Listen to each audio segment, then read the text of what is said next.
Okay, we're going to do a quick lesson on rationalizing denominators. And first, I want to talk a little bit about what this means. What does rationalizing a denominator mean? Well, you know what a denominator is. That is the bottom of a fraction. But let's talk about what rationalizing the bottom of a fraction means. And it comes from actually different types of numbers. There is a group of numbers called the rational numbers. And what the rational numbers are, you can just think of them as any fraction. And so any fraction p over q, where p and q are integers, or p or q are whole numbers, that makes up a fraction. And this could be a lot of different things. This could be 1/3, it could be 5/2, it could be 17 over 34.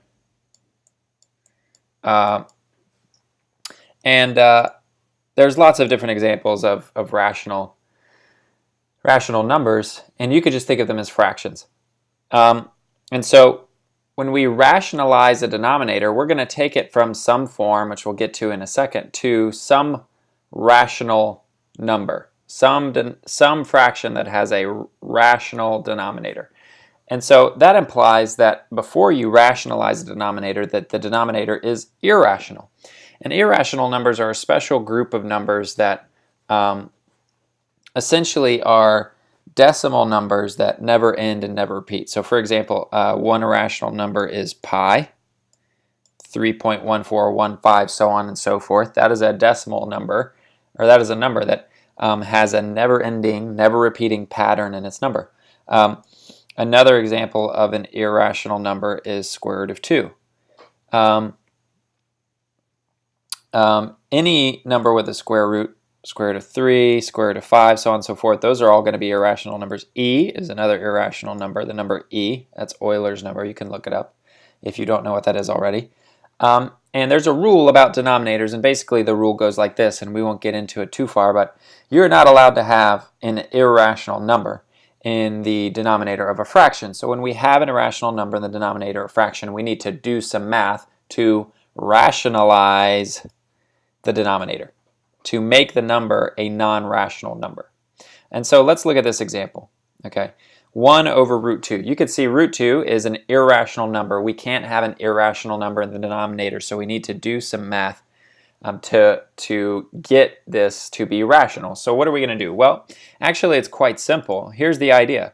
We're actually just going to multiply this by 1. Okay, so we're going to multiply this by the number 1. 1 over root 2, we're going to multiply it by 1. But we're not just going to multiply it by 1, we're going to multiply it by a special version of 1. So I'm going to rewrite this statement. 1 over root 2 times 1. But remember, any number divided by itself is the same as 1, right? 2 divided by 2, 2 over 2 is 1. 3 divided by 3, 3 over 3 is 1. X divided by x, some value x divided by that value x, guess what, is 1. So any number divided by itself is 1. So I'm going to be very creative with the number 1 that I choose. And so instead of just doing it this version of 1, I'm going to multiply it by 1 that looks like this, root 2 over root 2. And this is 1, right? Anything divided by itself is 1. So I'm not actually changing this number, right? When we multiply anything by 1, it doesn't change the value of that number. So when I multiply 1 over root 2 by the root 2 over root 2, I'm not changing the value of this number, but I'm going to be able to do some math that will help me represent this number 1 over root 2 in a different way. So let's do some math. So we need to multiply across the top and across the bottom. 1 times root 2 is just root 2. And then root 2 times root 2, the square roots go away, they cancel, and this just becomes 4. It becomes 4. I'm sorry, it becomes 2. It becomes the square root of 4. Root 2 times root 2 is the same as root 2 times 2, which is obviously root 4, and root 4 is 2. Okay, so 1 over root 2 is the same as root 2 over 2. These are the same number they actually represent the same value. This number right here and this number right here represent the exact same thing. They are the same number, but they just look different. And this one has a rationalized denominator. And so we like this one better. This is the one we're going to use. So anytime you have a number with an irrational number in the denominator, you need to do some work to rationalize it. Let's look at one more example. What about when it's not just an irrational number in the denominator? What if I'm just adding an irrational number? Well, we're going to use something called the conjugate. We're going to use something called the conjugate. Let's say I take 1 plus root 2 and I multiply it by its conjugate. What is its conjugate? What does that mean? This is an expression, and this expression's conjugate is the same expression except where this plus becomes a minus.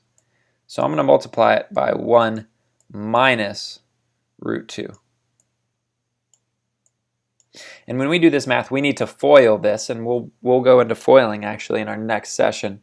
But I'm going to go first, outside, inside, last. First is 1 times 1, so that's just 1. So I'm going to write this over here, 1. Now I need to go outside. Outside is 1 times negative root 2. Inside is 1 times positive root 2. 1 times negative root 2 is going to be negative root 2. And 1 times positive root 2 is going to be positive root 2. So you can see that those are going to cancel. This times this plus this times this is going to equal 0. So they go away, and I don't really need to worry about this. And then positive root 2 times negative root 2 is going to become negative 2. And so overall, this is going to become negative 1. And when I do this, guess what? Look, that's a rational number. Negative 1 is a rational number. So when we do this with values that are being added, we have to multiply it by its conjugate. So here we're just multiplying it by a version of 1 that allows us to get rid of this irrational number in the denominator. Here we're going to multiply this entire expression by its conjugate, but we still need to multiply it by 1. So whatever I multiply the bottom of this fraction by, I need to multiply the top by as well.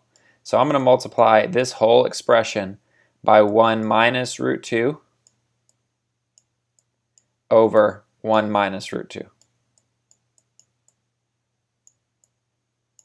That's 1. Something divided by itself is 1, so I'm not changing the value of this number, but it'll allow me to get rid of my rationals. So what happens to the top? Well, the top stays the same. 1 minus root 2 times 1 is, guess what? Just 1 minus root 2. And then, as we saw here, 1 plus root 2 times 1 minus root 2 will become negative 1. And this is now a rational number that is something that I can do math with. So that's a quick lesson on rationalizing denominators. You will have to do that a few times throughout geometry. And so if you can just remember these couple of rules, that will help you out.